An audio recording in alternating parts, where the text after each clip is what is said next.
Hey, and welcome here to Six Wheels Down. My name is Torkild Brunsnes, and this is the second video in a series about how to become full-time RVers. There will be a total of 7 videos in all, and this here will focus on how to make an income when you go full-time RVing.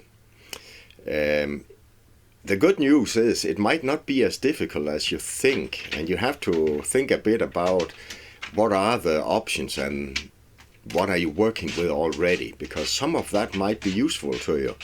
It might also be that you want to take a completely new path in your career and do something completely different. I did, where my wife, she continued more in her traditional path.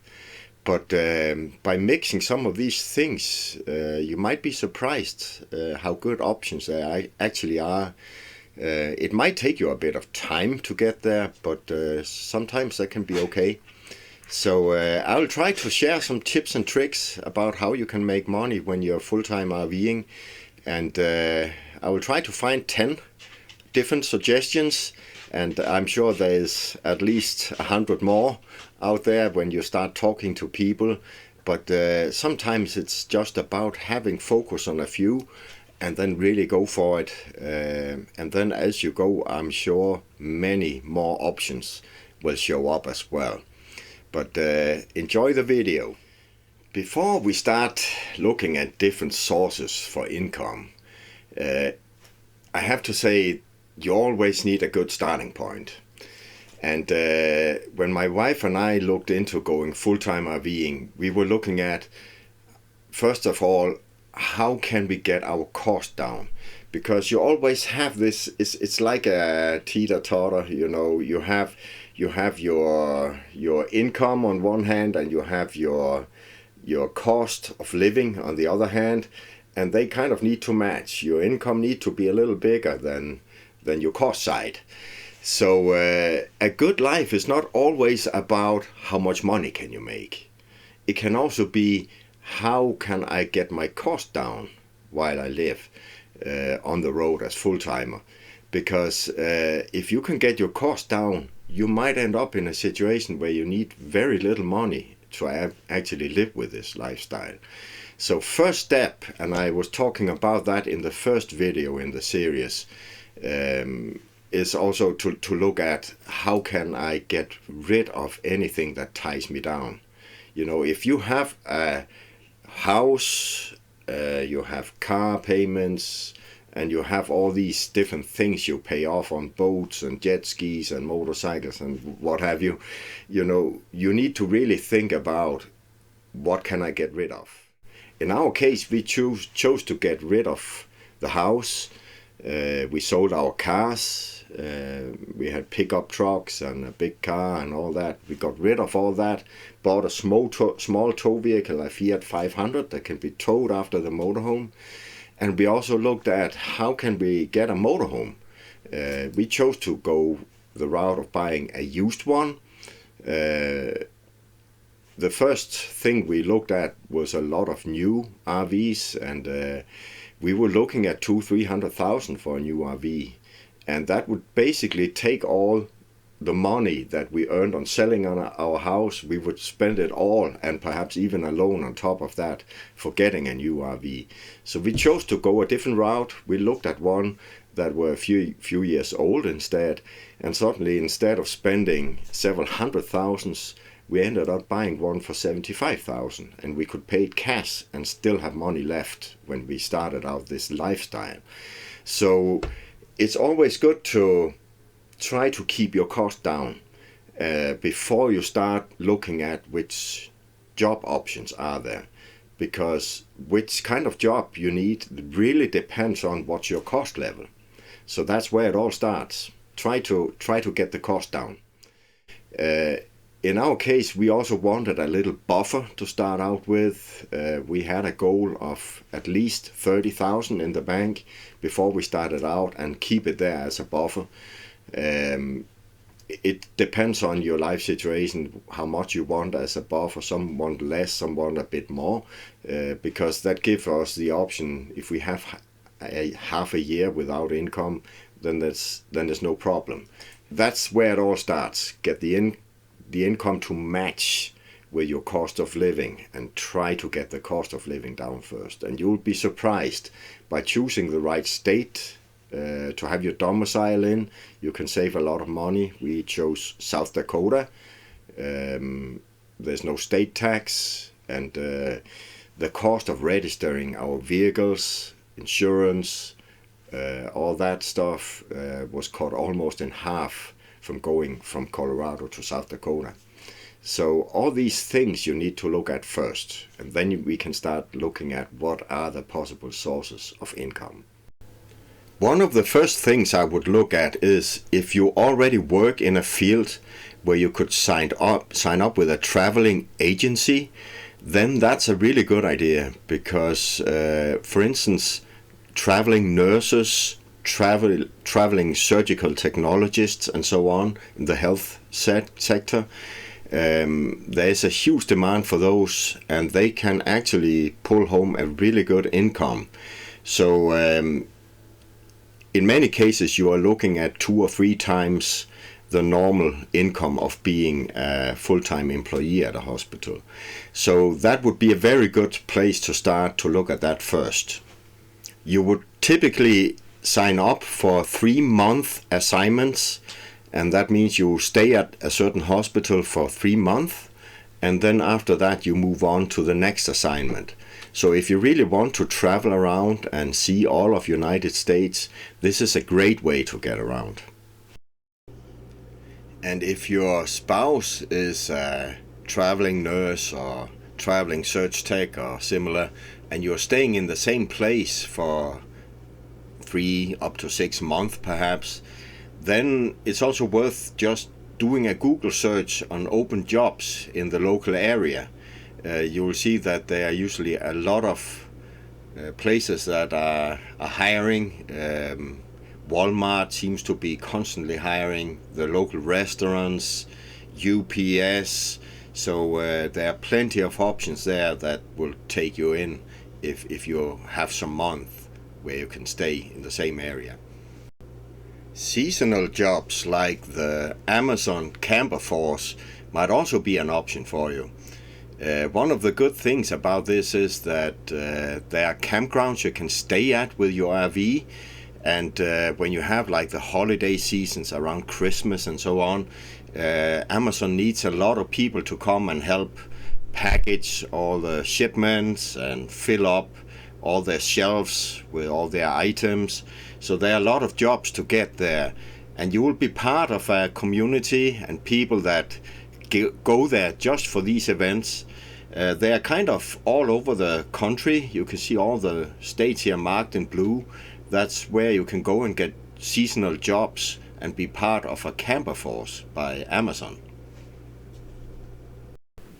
You can also try to become a worker at a campground or work as a campground host for a time period. These jobs here, they're all over. You can see I did a simple search and found 464 campground host jobs, and that's definitely an option. I would say though, to the experience I have, they're usually not the highest paying jobs, and often it's something about that you get your stay at the campground for free, and then you work there a certain amount of hours every week. And you have to be a little bit aware that if you start calculating out how many hours you work and what's the value of staying in the campground, you will often end with that it's not the highest paying job you can find. But if that's not an issue, you know, if you have a little money to spend and you just want something to do while you're there, it might be a good option for you.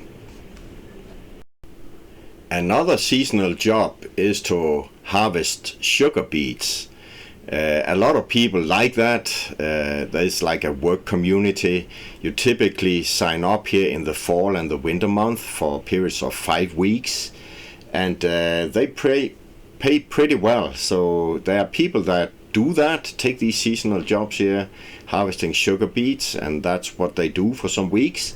They work hard during these weeks, about 60 hours a week, get up early, and it can be a bit cold because it's fall and winter month, but they can make enough money to live their lifestyle as full-time RVers for the rest of the year. So think about that as an option. Online work from an RV is of course one of the things that should be considered. It's becoming more and more popular, and a lot of people are doing it. Actually, at job sites and so on, you can find a lot of online jobs, but you need a good internet connection. And that's one thing that can be a problem when you are traveling. You never know how your internet is going to be when you go from site to site, and you might have to be ready to spend a lot of money to get the best possible internet connection. So take that into account. It can be quite complicated. But there are so many options if you just start looking. If you have language skills, like 1 or 2 different languages that you speak fluently, then being a translator might be an option for you. Like in my case, I'm Danish native and now live in the United States, so I would be able to take translation jobs from Danish to English and English to Danish. Not that I want to, it's not a job that I would see any pleasure in, so I'm not doing that. Being a teacher is another one. There are a lot of people teaching kids, especially in China or in other parts of the world, but it's something that has been tightened a bit up on, and I see, especially on the web when you search for it, that a lot of people who have been teaching English to Chinese kids, that has become more and more difficult. If you have programming skills, gaming, software, websites, all that kind of stuff, that's also in high demand. You can become a website administrator for different companies and simply make sure that they have updated content out on their websites. So it's just about starting to contact some of these companies and perhaps get a job that way. You can work with customer service. A lot of call centers and so on, they are interested in hiring people part-time, and that's something that could be done online if you have good telephone service and good internet service. Then a new thing is to be an online assistant. It's often used in bigger companies where people are so busy with their jobs, so they need some help to get things done, and it can be anything. You don't know up front what it is. It can be anything from ordering groceries and scheduling different appointments, keeping the calendar, and so on. The options here are endless, but that's a growing business that is growing fast. This is just a little list of ideas, but there are endless ideas if you start Googling for it on the different job sites. If you like working with people, you could become a lifestyle coach. This is more and more popular. My wife actually uses one of these, and it's very good. And we see people who want to change their lifestyle, to lose weight or to get rid of some habits and get into a better way of living. And this can be very helpful. And it's a very satisfying job, I think, because you get to meet a lot of people and talk to them over social media on a regular basis and really interact with people. So this is a good option, but again, this is one of these that requires a really good internet connection. You can also try becoming a YouTube content creator. That seems to be very popular together with full-time RVing, because you travel around and there will constantly be new content to make videos about. It's actually what I have chosen to do as well. So this channel here, that's part of that goal. I have to get that up running, so it's something that generates an income. But it's something that takes time. As you can see here, to be a content creator and get paid, you need 1,000 subscribers and 4,000 view hours. And that's not something you get overnight. I'll show you my own stats here, and you can see 1,000 viewers is something I can expect to see in about 434 days from today. So it's not something you just go out and do and rely on as an income source from day one. It takes time to build this up.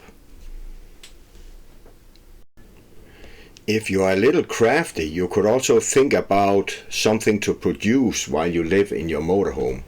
For instance, I used to build handmade guitars, and I built a small CNC machine to route everything out, as you can see here.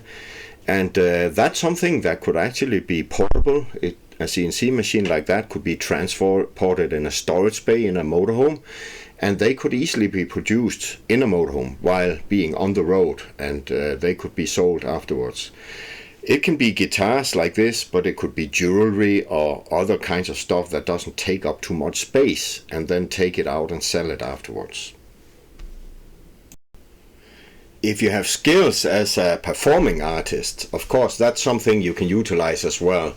You can take gigs, at local bars and clubs and go out and play music for people. And I will tell you, there are really good options for recording music and creating music in a motorhome as well.